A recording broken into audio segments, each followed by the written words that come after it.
It's the Mike Francesa podcast on the Bet Rivers Network. Hello again, everybody, and welcome to the Mike Francesa podcast, brought to you by Bet Rivers. Download the Bet Rivers app for all of your wagering needs. And as we head towards the great American holiday, Thanksgiving, from Thanksgiving right through the Super Bowl is when you have wall-to-wall football. You know, throw in college basketball and everything else that's going on.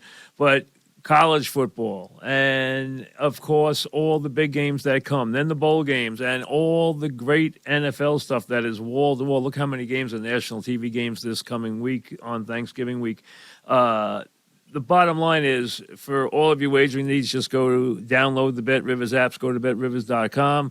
Faster experience, exclusive promotion, one app while traveling. So just download the Bet Rivers app and you should be in very good shape. All right, here we go.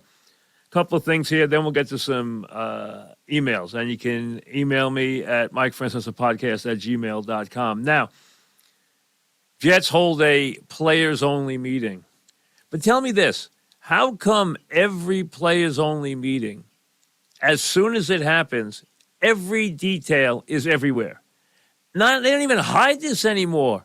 You have Wilson, who goes from the meeting and goes right on the radio and talks about what happened at the meeting. What is the purpose of the meeting? What is the purpose of having a players only, which never makes the coaches look good at any point? You know, do great coaching staffs have players only meetings? No. People have players only meetings when they're desperate. What good is a players only meeting if you're going to leak every detail? The bottom line is it just shows you that it's a bunch of nonsense.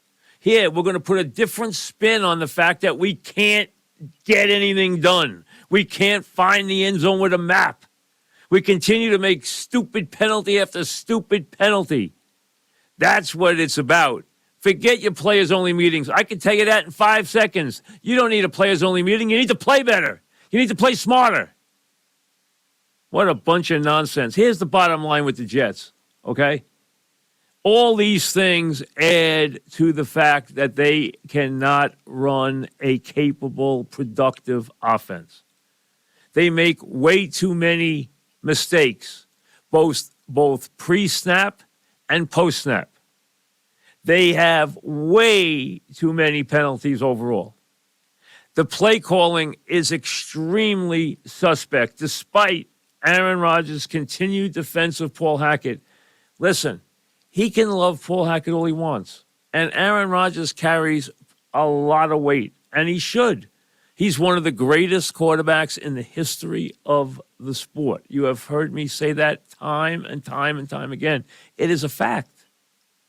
So he earned his proper place in the sport. But he's not there to run the offense the way he wants. And the offense that he has in his head is what he acts like is authored by Paul Hackett. It's not. It comes out of his head. It comes out of his gut. It comes out of what he sees with his instincts and with his vision. It doesn't work for somebody else. The play calling is bad. The quarterback play overall is not good. Has he made some plays with his legs? Yes. Has he made some decent throws? Yes. Has he made some horrific throws and missed wide-open touchdowns? Yes. Has he held the ball too long? Yes. Has he lost the ball on too many fumbles? Yes. Has he thrown too many interceptions? No. He's not thrown a lot of interceptions. He threw a biggie last week. He got trapped. It was a great defensive play. I'm not even going to get on him that much because it was a great defensive play. Sometimes you got to give credit to the other team. Has he suffered a lot of drops? Yes. But the Jets have no leadership. They have a dreadful offensive line. They have way too many players like their tight ends who continue to make just stupid mistakes.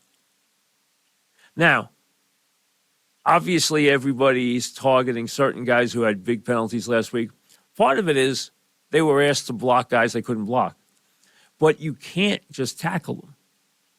You have to know when you're in the zone where the penalty is going to be called and when you're in the zone where the penalty is not going to be called.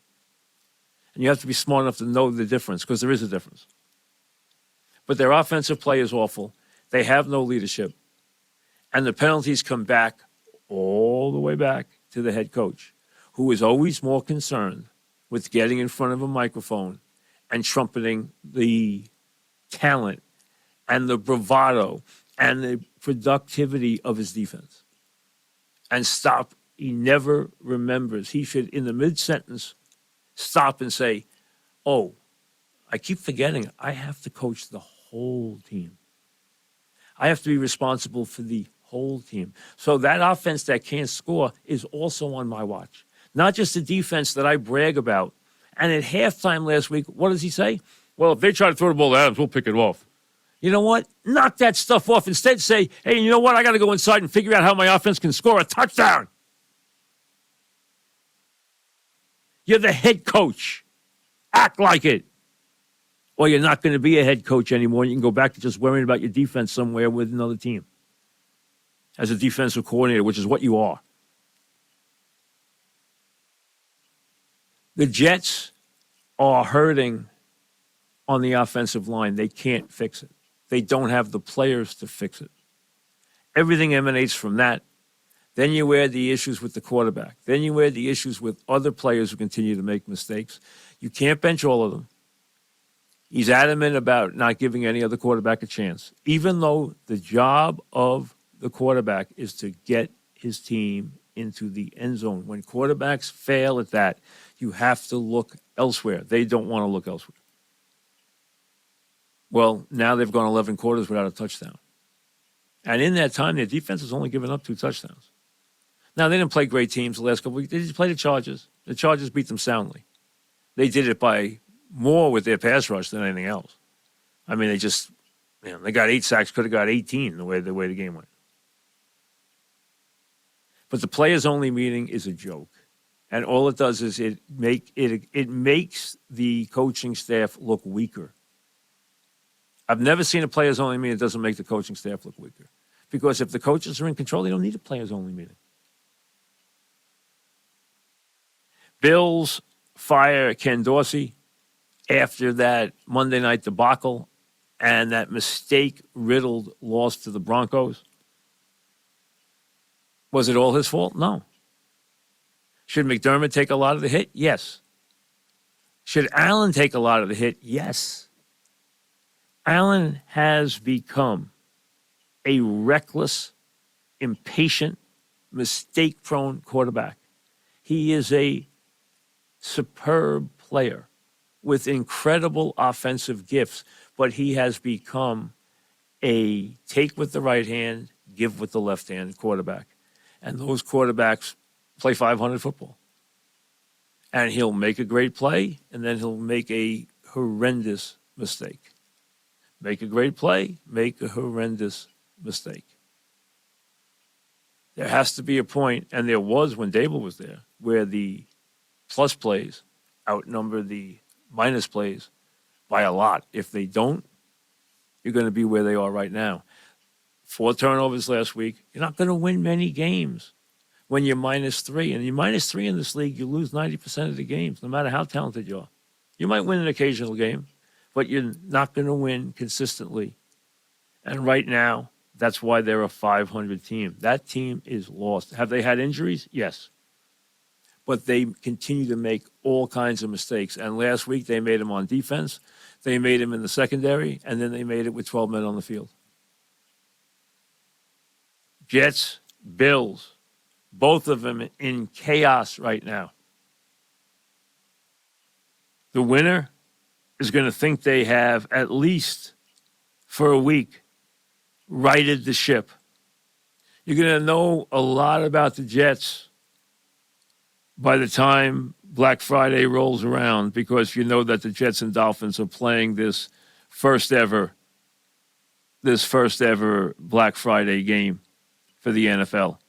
So the Jets, who were rolling right along, coming off gift wins, and the Giant win was without question a gift win.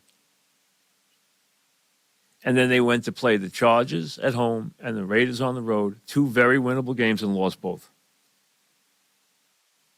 Lose these next 2 games, and there should be no more talk about Rodgers coming back because the hole they'll have dug will be way too deep in the AFC. So they can't lose both of these games. They lose one, you want to say they're alive? Okay, borderline. This is an enormous game that will be played this week. Enormous. With enormous playoff implications because right now there are so many teams in the AFC that are just knocking on the door or right there record-wise. I mean, you just look at it. You have, let's say the cutoff right now is 5 losses. 1, 2, 3, 4, 5, 6, 7, 8, 9, 10, 11, 12, 13, 14 teams. 14 teams with 5 or fewer losses. Do you know how many teams have more than 5 losses in the AFC? 2. And 2 that usually aren't on that side of the ledger. The Pats at 2-8, and Tennessee at 3-6. Everybody else is within that number. And if you take the number 5, just overall, 5 losses, 1, 2, 3, 4, 5, 6 teams have 5 losses. So you have everybody right there. You have to get out of that pack in the next 3 weeks to have a legitimate chance. You have to start to separate because if you don't, you have no chance of getting a wild card in what is going to be an insanely competitive conference. I mean, just look at the North. 7-3, 6-3, 6-3, 5-4. The Bengals, who are a legitimate team when healthy, are in last place in the division with a huge Thursday night game coming up.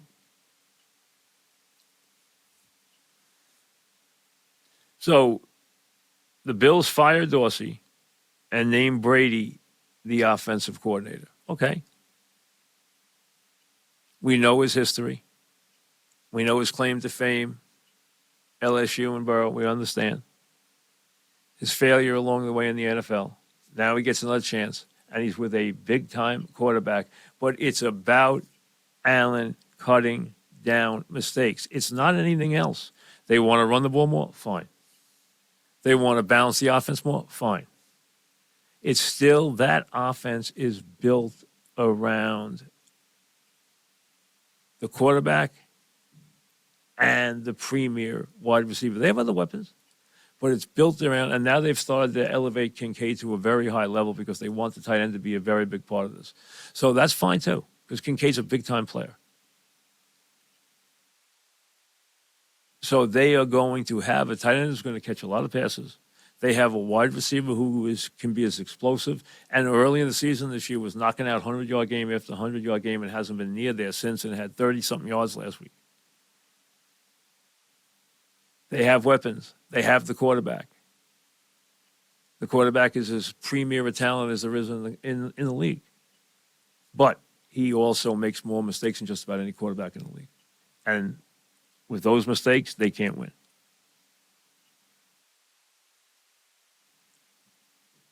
The Giants are a complete disaster. We understand that. They actually this week play an opponent that they match up against, okay? And actually will match up against better because they traded off both of their premier pass rushers. But right now, they don't have an offense that you believe can actually operate in the real part of the game.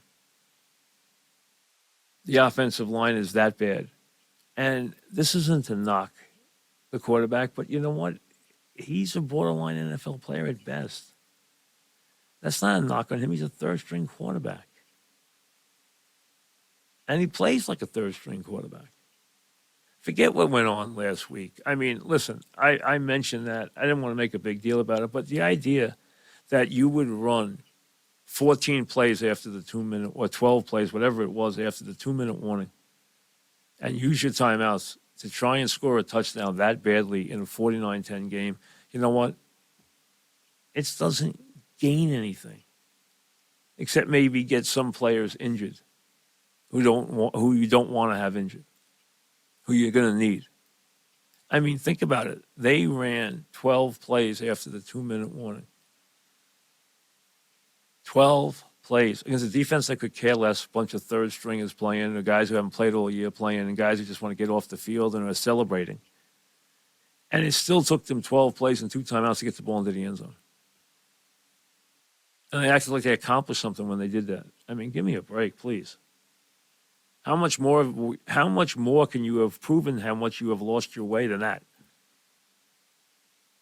Dable has not. He handled everything very well last year. He looked very comfortable in his own skin last year. And success didn't knock him off his feet. I thought he handled it all like very much in stride. But defeat and the issues that have risen this year have completely knocked him sideways. He doesn't act anything like the coach from last year. He is completely off whatever his game used to be. And frankly, now you don't even know what his game is because you said, well, I saw one good year and now I see one disastrous year. Do I think they would replace him? I don't. Do I think they want to change this hierarchy? Will you hear all these rumors? Will he have to live with these Bill Belichick rumors? He will, because you know what? If Bill Belichick is out there, nobody's resume measures his. So any team, no matter who the coach is this side of Andy Reid, he's going to pale in comparison. So if you measure him up against any job in the league, he's going to look very good. He's Bill Belichick. He's one of the singly, on one hand, greatest coaches in the history of this league. There's no disputing that. So the only resume that could stand up to that is Andy's. No one else in the league can even stand up to it for a second. Nor should they be able to. And I think New England has to watch, because I think it is a reflection on them, not on Belichick, how they treat him if these are really his final days. I have no idea what is going on in New England. I'm not going to pretend I do. I hear the same rumors that everybody else hears. I hear the same rumblings, but you know what? We've heard those rumblings about Kraft and Belichick for a decade. There were times, there were other things going on that were never mentioned in the media that were going on, that I was privy to at the time, which I'm not now. I admit I don't know what's going on there. I'll let it unfold. Do I think the best thing that could happen is they part ways? I do. I think it's just time. And I think he wants the record. And I think he will coach again, but I think he's crazy if he goes to a place that does not have a quarterback where he doesn't even have to think twice about it. Because that is not his forte, and he doesn't want to have to find one. He shouldn't want to spend 1 second finding a quarterback. That's why the Chargers are so. I understand he's not an LA guy. That's fine. The bottom line is he's not going there for very long. And that job is perfect. They are very uncomfortable with their head coach. They have been for more than a couple of years now. Number two, they have the wide receivers and quarterback in place where they don't even have to be thought about. Just build the rest of the team. And there's plenty of talent there. He would walk in there, and I understand he's in the same division as the Kansas City Chiefs, but the bottom line is he would walk in there and win 12 games the first year without even a thought. That's ready-made. So why even think of going somewhere where you have to decide on a quarterback or break in a young quarterback? That is not his forte. Never has been. Everything else is. Special teams are. Defense is. Secondary is. There's nobody better at it. But identifying wide receivers and quarterbacks are not his forte. And that's why it's ready-made. He can comfortably, very quickly chalk up the wins he wants to chalk up. And maybe win another title along the way. So I don't know if he's staying or leaving. Have no idea. But if he is leaving, and I think that's the best thing that they part ways. I've heard all the rumors about Vrabel being the next coach of the Pats and everything else. I've heard all the rumors about Belichick in 2 or 3 places. I'm not going to list them because you know what? Everyone knows what they are. But I don't think those are the right spots for him. I think there's one spot that just makes so much sense it jumps off the page.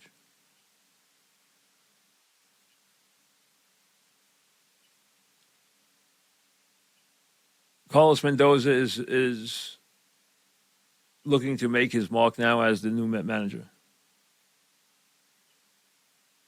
A lot will be brought up about his personality or whether he has one, how he will deal with being a manager in New York and deal with his ball club and deal with the balance between old school and new school and all the things that managers deal with now. But remember this, way too much time is spent worrying about the manager. Are there managers who make a difference? Yes, you can count them on one hand. One just left the sport in Francona. One just came back to the sport and won a World Series in Bochy. Bochy's brilliant. Francona's brilliant. You can count on one hand the guys that make that big a difference. They are few and far between. And that's not going to make or break the Mets. What's going to break the Mets or make the Mets is making the right decisions as far as personnel. And right now, when they talk about them being competitive this year, show me the pitching staff if they're going to be competitive. Show me the pitching staff. Because right now, even with Diaz back, the Met pitching staff is just so underdeveloped in terms of starting pitching. It is ridiculous. They have a lot of issues to figure out in their lineup and things they have to decide. Alonso shouldn't be one of them. That should be a no-brainer. Sign him to the contract that he needs and move on. This guy plays every day. This guy is historically productive. You have a legitimate, big-time slugger who doesn't at all have a problem with the spotlight, who can handle this town. I don't care about his relationships I don't care about his relationships in the clubhouse. They'll work themselves out. The bottom line is this guy goes out and produces every day. You can't find sluggers like that. To get rid of him will be a colossal mistake. But here's the bottom line. They need pitching desperately. Desperately. If you're wondering about who has a better chance to go to the playoffs next year, the Yankees or the Mets, it's not even close because the Yankees have a pitching staff. Now, if they wind up trading one or two of the pieces to get Soto, well, then I'm going to worry about the pitching staff. I want Soto. I think Soto will be a great addition to the Yankees. They desperately need to transform their team back to what it's supposed to be, power pitching and left-handed power. Plus, they need a leadoff hitter in the worst way. But their pitching staff is a lot closer than the Mets is right now. The Mets do not have quality starting pitching, and they need a bunch of it, and it's not easy to put your hands on. So I want to see what they line up for spring training before I think the Mets will be competitive next year, and it has nothing to do with the manager, or very little. Your emails when we come back. Want to email the Mike Francesa podcast? Drop Mike a note at mikefrancesapodcast@gmail.com. You know, I bring up the Soto deal for this reason. I would figure King, who I'm very high on as a starting pitcher, has to go in that deal. If the Yankees can make that deal without giving up couple of their good minor league arms and giving up King, I would be very, very surprised. Because if I'm the Padres, King's coming back in the trade. Dominguez, I think, has been eliminated because of the injury. But King's coming back in that trade. Without any question. If I'm making the deal. Because I think he's going to be really good. All right, Mike Francesa podcast at gmail.com. James, what was Cashman thinking about with that press conference?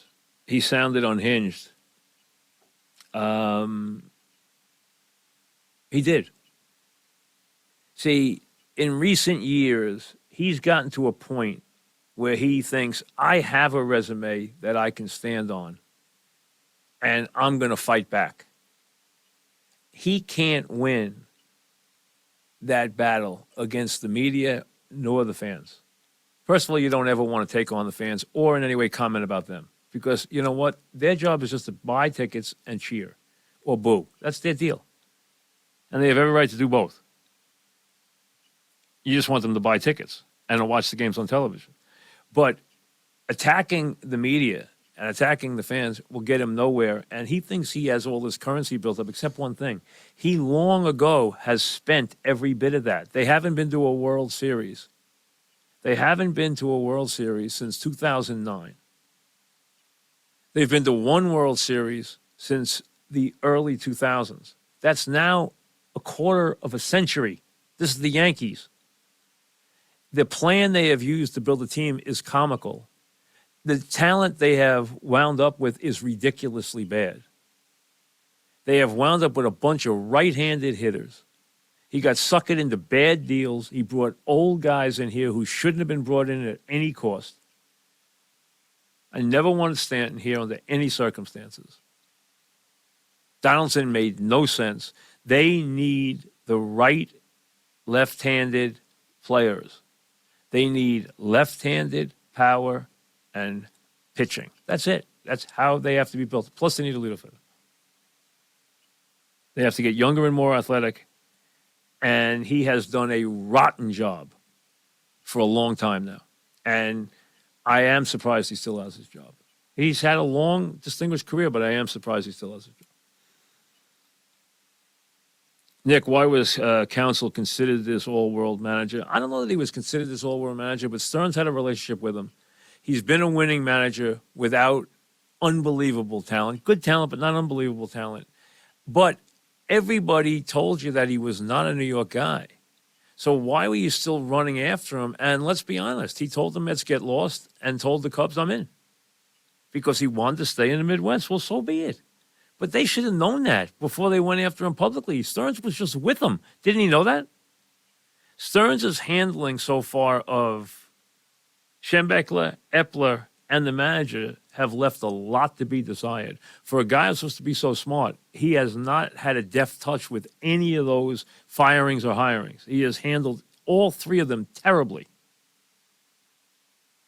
So let's hope things are going to get better.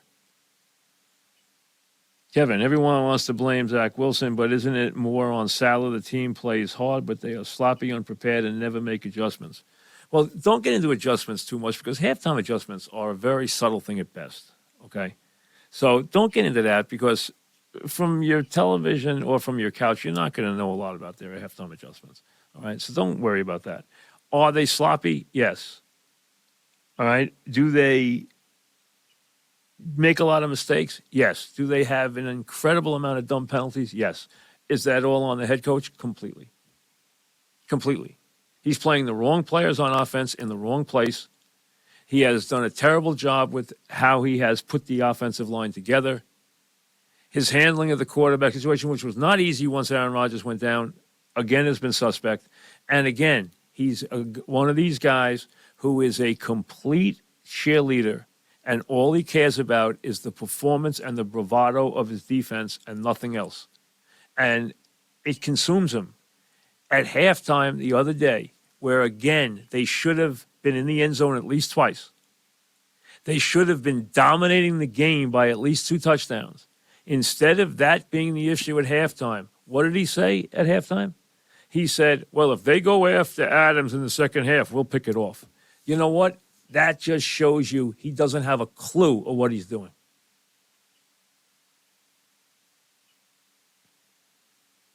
David, it's been a complete disaster for Dable this season.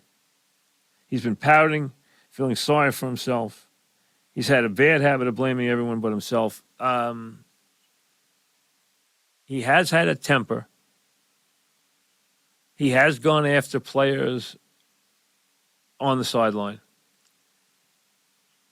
He doesn't look happy, but who would? But he did at least take ownership of this mess. He did this past Monday, saying, I own it. I own it. We just have to work harder and play better. And that's all he can do now. But he can't stop fighting his way out of this. And here's the thing, which fans don't understand. And you're not going to know this unless you have spent a good amount of time, either been a player or been around guys who play or coach in this league. You would not know this. See, the fan sits there and says, I want to tank every game and I want a high draft pick. That's all that makes sense to me. But what you are doing is telling professional players, remember, think of these guys as carrying a briefcase to work. This is their job. This is how they feed their family. Do not tell them to tank the job, which is a video resume, because a lot of them may be on different teams. So to think that they are going to tank at their position is having not an iota of knowledge about the sport. And to think that a head coach whose name is on every win and loss, whose career hinges on every win and loss, is going to lose on purpose so that he gets a high draft pick is not having any understanding of what they think about or how they approach their job in the NFL. No coach is going to lose the games on purpose or tank the games. They are not going to do that. Now, am I telling you that if you're in the last game of the season and you get the first pick, if you win, if you lose, and the third pick if you win, you don't have to dress guys that last game of the season. That's foolhardy. But to say that you are going to start this when you have 7 games left on the schedule is just mindless. What if they ran those games? And you're going to tell me, well, they can't run those games. They don't approach it that way. They can't approach it that way. This is what they do for a living. Brian Daboll coaches football players for a living. He has to coach them to the best of his ability. That's his job. To put forth the best game plan he can, put the best players out there, and coach them as hard as he can to play well this week. And a win that week is an accomplishment.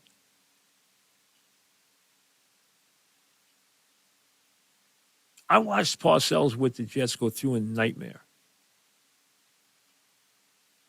And his team could not win a game.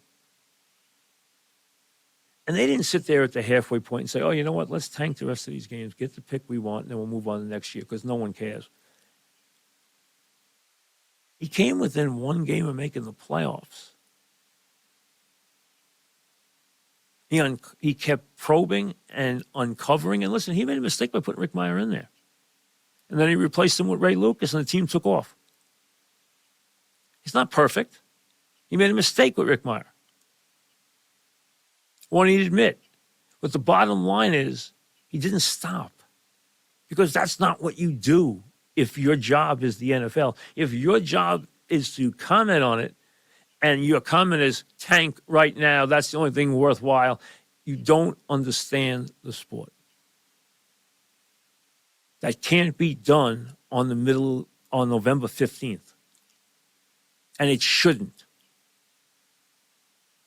Because there has to be pride in what they do. And every game is a video resume for every one of those players. Because these guys, this is how they feed their families. So when you think of that day someone's going to come in and tell you whatever your job is, you know what? Lay back, do nothing. Do it to the worst of your ability. This is the best thing you can possibly do. You know what? It's utter nonsense. And it's utter nonsense for them.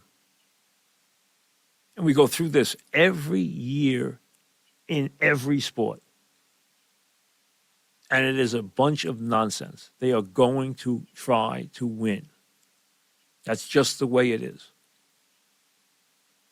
Like I said, the last game of the season, we can talk about something and sit somebody out who may impact the game, like the quarterback. That's a different story when it's one game and it impacts the season, the series, the schedule, and the draft order dramatically on one day. That's not the case here. You try to win the games.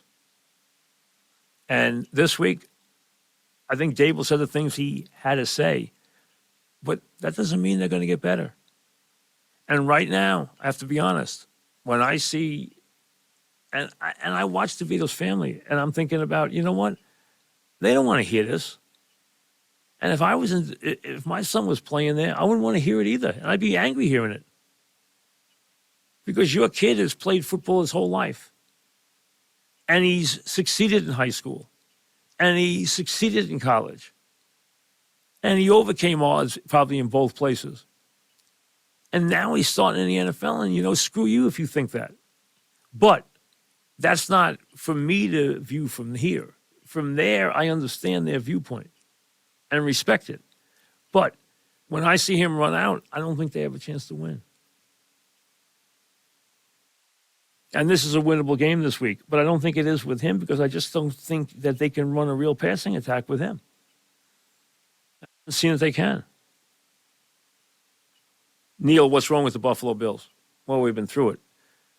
It starts with the head coach and how many mistakes they are making.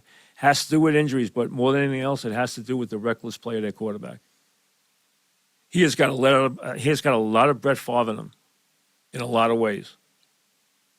And if you can't get the reckless part of that player under control and let the other player be the positive, you know how much talent is there, but you also know how much recklessness is there. The recklessness has to be under control for you to win. If it's not under control, you lose. And right now, just look at the numbers. They are turning the ball over at an alarming rate. They're committing dumb penalties at an alarming rate. That's how you lose. Why would the Mets even entertain moving Alonso, Bob asks. I have no idea, Bob. They're nuts. This is a historical power hitter who wants to play every game, who has been nothing but a dynamic slugger and RBI man. Cherish his career. Joe, at least the 76 Buccaneers had a head coach that was worthy of entertainment. He's talking about, of course, John McKay. Dable just seems lost. It's like you forgot how to coach. Hey, it's like a house came down on top of him. It's like all the bricks in the house on this house that looked really nice, all of a sudden the whole roof caved in on him. But as a head coach, you've got to sort through it. He's got to find the light at the end of the tunnel. That's what will make him a better coach. If this year doesn't kill him, it'll make him a better coach. Right now, it's half killed him. Do you think the Yankees end up trading for Soto? I think the money part of it is going to be an obstacle, but I think it's the best thing they can do. I think it's going to be hard for them to pay him. I think it's going to be hard for them to give up as much as San Diego wants in young talent, but he's exactly what they need. Premier power hitter in the prime of his career, high on base percentage, top offensive force. That's what they need. So I'd say it's a 50-50 proposition. He's definitely going to be out of San Diego. They can't afford him. The reason why they can't afford him is the San Diego Padres spent money that they wound up not receiving in a TV contract. They thought they had a deal that was going to pay them an incredible amount of money, and it fell through. And instead of that, now their revenues do not match their expenditures on players, and they must trade Soto. So they will. Clayton, Joe Douglas has a very poor record in his 4+ years as the GM of the Jets. Yet everyone talks about how good his job is. Look at his hires. Look at his picks. When will the conversation change on Douglas? Eventually, he has to win some games. Eventually, him and Salah both have to win games, or they're both going to be out on the street. And it's something that I think Douglas better come quick to a reckoning with. And it's something Salah better understand. And Salah's got to understand also something that has fallen other coaches. And I've seen it happen time and again. You have to get past the performance and the bravado of your defense as a defensive coach when you are the head coach, and understand your job is the entire team, not just the bravado and productivity of your defense. And if he doesn't, he will be back coaching only a defense somewhere as defensive coordinator, because he is a lousy head coach. See you later. Thanks for listening to the Mike Francesa podcast on the Bet Rivers Network.